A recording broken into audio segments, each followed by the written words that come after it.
আজরাইল নামে কোনো ফেরেশতা আছে কি? তিনি একাই কি সকলের জান কবজ করেন? আসসালামু আলাইকুম ওয়া রাহমাতুল্লাহ। প্রিয় দর্শক, আমরা সবাই জানি এই পৃথিবীর সকল মানুষ, সকল প্রাণী মরণশীল। নির্ধারিত সময়ে সকলকে মৃত্যুবরণ করতে হয়। মৃত্যুর হাত থেকে কেউই পলায়ন করতে পারে না। কোনো নবী, রসুল, সাধক, যাজক, রাজা, বাদশাহ, বিজ্ঞানী কাউকেই পরোয়া করে না এই মৃত্যু। কারণ পৃথিবীতে কেউই অমর নয়।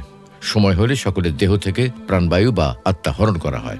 কিন্তু প্রশ্ন হলো, পৃথিবীর এত এত মানুষ, এত এত প্রাণীর আত্মা যিনি হরণ করেন, তার প্রকৃত পরিচয় কি? তিনি কি আজরাইল নাকি অন্য কেউ? সত্যি কি আজরাইল নামে কোনো ফেরেশতা আছেন, নাকি এ নামে কোনো ফেরেশতার অস্তিত্ব নেই?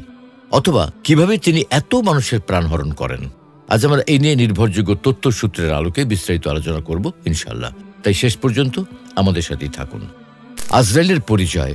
সুপ্রিয় দর্শক, আজরাইল হলেন একজন দেবদূত বা ফেরেশতা, যার কাজ হচ্ছে ঈশ্বরের নির্দেশানুযায়ী প্রাণীর প্রাণ সংহার করা। ইসলাম ধর্মের বর্ণানুসারে মৃত্যুকালে আজরাইল ফেরেশতা ব্যক্তির আমল বা কৃতকর্ম অনুযায়ী ভালো মানুষের কাছে পবিত্র রূপে আর পাপীদের কাছে ভয়ঙ্কর রূপে আবির্ভূত হন এবং মানুষের জান বা রূহ কবজ করেন। ইসলাম, শিখ ও হিব্রুদের ধর্মে আজরাইল শব্দটির উপস্থিতি আছে। চেম্বার্স ইংরেজি অভিধানে শব্দটির অর্থ সৃষ্টিকর্তাকে সাহায্য করা বোঝানো হয়েছে। তবে শব্দটি মূলত ইব্রানি বা হিব্রু ভাষা থেকে এসেছে। জান কবজের দায়িত্বে নিয়োজিত ফেরেশতাকে ইব্রানি বা হিব্রু ভাষায় আজরাইল বলা হয়। বিভিন্ন ইসরায়েলি বর্ণনায় এই শব্দটির উল্লেখ পাওয়া যায়। ইসলামী লেখকদের মধ্যে ফখরুদ্দিন রাজি, ইমাম বাগাভি প্রমুখ কতিপয় তফসিরকারক তাদের তফসির গ্রন্থে এই নামটি ব্যবহার করেছেন। এ কারণে এই নামটি আমাদের সমাজে বিভিন্ন বক্তা, ইসলামী লেখক এবং সর্বসাধারণের মধ্যে ব্যাপকভাবে প্রচলিত হয়েছে। কিন্তু কোরআন হাদিসে এই নামটির অস্তিত্ব পাওয়া যায় না। কোরআনে তাকে বলা হয়েছে মালাকুল মউত বা মৃত্যুদূত। যেমন আল্লাহ পবিত্র কোরআনে বলছেন, قُلْ يَتَوَفَّاكُم مَلَكُ الْمَوْتِ الَّذِي وُكِّلَ بِكُمْ ثُمَّ إِلَى رَبِّكُمْ تُرْجَعُونَ। বলুন, তোমাদের প্রাণ হরণের দায়িত্বে নিয়োজিত মালাকুল মউত আমাদের প্রাণ হরণ করবে, অতঃপর তোমরা তোমাদের পালনকর্তার কাছে প্রত্যাবর্তিত হবে। অর্থাৎ মালাকুল মউত বা মৃত্যুদূত একটি বৈশিষ্ট্যগত নাম, কিন্তু প্রকৃত নাম আল্লাহ ভালো জানেন। এ প্রসঙ্গে আল্লামা ইবনে কাসির রহমতুল্লাহি আলাইহি বলেন, মৃত্যুর ফেরেশতার নাম কোরআন এবং সহিহ হাদিসে স্পষ্টভাবে উল্লেখ নেই। তবে কতিপয় আসার বা পূর্বসূরীদের বক্তব্যে আজরাইল নামটি পাওয়া যায়। শাইখ আলবানী রহমতুল্লাহি আলাইহি বলেন, লোক সমাজে প্রচলিত আজরাইল নামটির কোনো ভিত্তি নেই, বরং এটি ইসরায়েলি বর্ণনার অন্তর্ভুক্ত। দায়িত্ব ও কর্তব্য। কোরআনে বলা হয়েছে প্রত্যেক আত্মাকে মৃত্যুর স্বাদ লাভ করতে হবে। মৃত্যু হল পৃথিবীর জীবনকালের সমাপ্তি। প্রতিটি মানুষের মৃত্যুর স্থান, দিন, ক্ষণ সুনির্দিষ্ট। এ প্রসঙ্গে আল কোরআনে সূরা নিসায় বলা হয়েছে, أينما تكونوا يدرككم الموت ولو كنتم في بروج مشيدة। তোমরা যেখানেই থাকো না কেন, মৃত্যু তোমাদেরকে পাকড়াও করবেই। যদি তোমরা সুদৃঢ় দুর্গের ভেতরেও অবস্থান করো, তবুও মৃত্যু তোমাদেরকে পাকড়াও করবে। মৃত্যুর সময় সম্বন্ধে কোরআনে সূরা আরাফে বলা হয়েছে, ولكل أمة أجل فإذا جاء أجلهم لا يستأخرون ساعة ولا يستقدمون। প্রত্যেক সম্প্রদায়ের মৃত্যুর মেয়াদ রয়েছে। যখন তাদের মেয়াদ অর্থাৎ মৃত্যু এসে যাবে, তখন তারা না এক মুহূর্ত পিছিয়ে যেতে পারবে আর না এগিয়ে আসতে পারবে। মৃত্যু নির্ধারিত সময় উপস্থিত হলে আল্লাহর নির্দেশ অনুযায়ী আজরাইল ব্যক্তির নিকট উপস্থিত হন। পৃথিবীর আমল বা কৃতকর্ম অনুযায়ী ভালো মানুষের কাছে পবিত্র রূপে আর পাপীদের কাছে ভয়ঙ্কর রূপে আবির্ভূত হন এবং মানুষের জান বা রূহ কবজ করেন। কিভাবে জান কবজ করেন?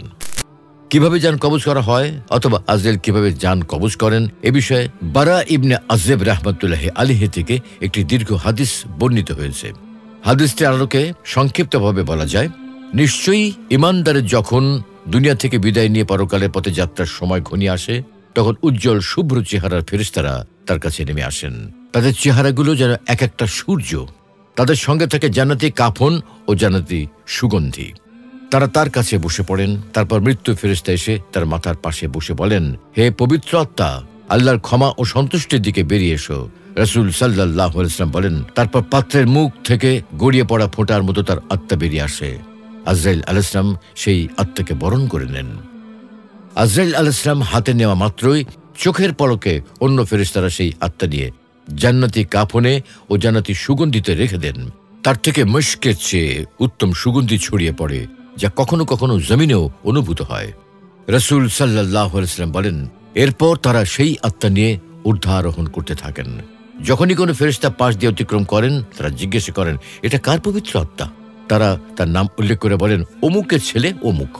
এইভাবে তারা প্রথম আসমানে পৌঁছেন, আসমানের দরজা খুলতে আহ্বান করেন, তাদের জন্য আসমানের দরজা খোলা হয়। এভাবে সব আসমানের নৈকট্যশীল ফেরেশতারা পরবর্তী আসমান পর্যন্ত তার অনুসরণ করে বিদায় জানান। তারপর তিনি সপ্তম আসমানে পৌঁছে যান। তখন আল্লাহ তাআলা বলেন, আমার বান্দার আমলনামা ইল্লিয়িনে রেখে দাও এবং তাকে দুনিয়ায় ফিরিয়ে নাও। নিশ্চয়ই আমি তাদের মাটি থেকে সৃষ্টি করেছি এবং তাতে ফিরিয়ে দেব এবং তার থেকে দ্বিতীয়বার বের করে আনব। রাসূল সাল্লাল্লাহু আলাইহি ওয়াসাল্লাম বলেন, তারপর তার রূহ তার দেহে ফিরিয়ে আনা হয়। এরপর তার কাছে দুইজন ফেরেশতা আসেন, তারা তাকে বসান, তাকে জিজ্ঞাসা করেন, তোমার রব কে? তিনি বলেন, আমার রব আল্লাহ। তারা জিজ্ঞাসা করেন, তোমার ধর্ম কি? তিনি বলেন, আমার ধর্ম ইসলাম। তারা বলেন, তোমাদের কাছে পাঠানো এই লোকটি কে? তিনি বলেন, তিনি আল্লাহর রাসূল মুহাম্মদ সাল্লাল্লাহু আলাইহি ওয়াসাল্লাম। তারা বলেন, তোমার জ্ঞানের উৎস কি? তিনি বলেন, আমি আল্লাহর কিতাব পড়েছি, তার উপর ঈমান এনেছি এবং তা সত্যায়ন করেছি। তখন আসমানে এক ঘোষক ঘোষণা দেন, আমার বান্দা সত্য বলেছে, তার জন্য জান্নাতের বিছানা বিছিয়ে দাও, তাকে জান্নাতের পোশাক পরিয়ে দাও, জান্নাতের দিকে তার জন্য একটি দরজা খুলে দাও। রাসূল সাল্লাল্লাহু আলাইহি ওয়াসাল্লাম বলেন, এরপর তার কাছে জান্নাতের সুঘ্রাণ ও সুরভি আসতে থাকে এবং তার দৃষ্টিসীমা পর্যন্ত কবর প্রশস্ত করে দেওয়া হয়। রাসূল সাল্লাল্লাহু আলাইহি ওয়াসাল্লাম বলেন, এরপর একজন সুদর্শন সুন্দর পোশাক পরিহিত ও সুগন্ধিযুক্ত লোক আগমন করে বলে, আনন্দদায়ক সুসংবাদ গ্রহণ করো, এটা সেই দিন যার প্রতিশ্রুতি তোমাকে দেওয়া হয়েছে। তারপর সে বলবে, কে কে তুমি, হে কল্যাণকামী? সে বলবে, আমি তোমার নেক আমল, অর্থাৎ নেক আমল জীবন্ত হয়ে উঠবে। তারপর তিনি বলবেন, হে আমার রব, কিয়ামত কায়েম করুন, আমি যেন আমার পরিবার ও সম্পদের কাছে ফিরতে পারি। রাসূল সাল্লাল্লাহু আলাইহি ওয়াসাল্লাম বলেন, যখন একজন কাফেরের দুনিয়া থেকে বিদায়ের এবং পরকালের পথে যাত্রার সময় ঘনিয়ে আসে, তখন আসমান থেকে অসুন্দর কিছু ফেরেশতা নেমে আসেন। তাদের সঙ্গে থাকে হামান দিস্তা। তারা তার সামনে বসেন, তারপর মালাকুল মউত এসে তার মাথার কাছে বসেন, বলেন, হে অপবিত্র আত্মা, আল্লাহর রাগ ও অসন্তুষ্টির দিকে বেরিয়ে এসো। তারপর তিনি তার দেহে আঁচড়াতে শুরু করেন, যেভাবে ছুরিকে ভেজা পশমে আঁচড়ানো হয়, এবং দেহ থেকে আত্মাকে উৎপাটন করে নিয়ে আসেন। আজরাইল আলাইহিস সালাম তা হাতে নেওয়া মাত্র অন্য ফেরেশতারা সেই আত্মা হাতুড়িতে ভরে ফেলেন। তার থেকে মৃত পচা লাশের দুর্গন্ধ বের হয়, যা কখনো কখনো দুনিয়ার মানুষ অনুভব করে। তারা একে নিয়ে ঊর্ধ্বারোহণ করেন। তারা যখনই ফেরেশতাদের কোনো দলের পাশ দিয়ে অতিক্রম করেন, ফেরেশতারা জিজ্ঞাসা করেন, এই নাপাক আত্মা কার? তখন তারা দুনিয়ায় তার কুৎসিত নাম উল্লেখ করে বলেন, অমুকের ছেলে অমুক। এভাবে তারা প্রথম আসমানে পৌঁছেন। তার জন্য আসমানের দরজা খোলার আহ্বান করা হয়, কিন্তু তার জন্য দরজা কিন্তু খোলা হয় না।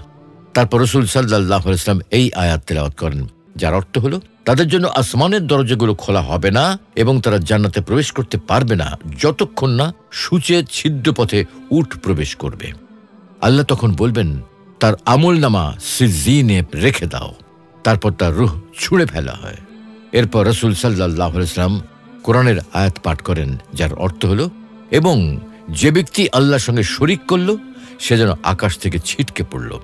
অতঃপর মৃতভোজী পাখি তাকে ছোঁ মেরে নিয়ে গেল, অথবা বাতাস তাকে উড়িয়ে নিয়ে কোনো দূরবর্তী স্থানে নিক্ষেপ করল। তারপর তো রূহ দেহে ফিরিয়ে দেওয়া হয়। তার কাছে দুজন ফেরেশতা আসেন, তারা তাকে বসান, তারা তাকে জিজ্ঞাসা করেন, তোমার রব কে?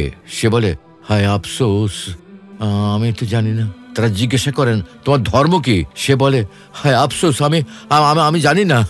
তারা বলেন, তোমাদের কাছে পাঠানো এই লোকটি কে? সে বলে, হায় আফসোস, আমি বিশ্বাস করুন জানি না।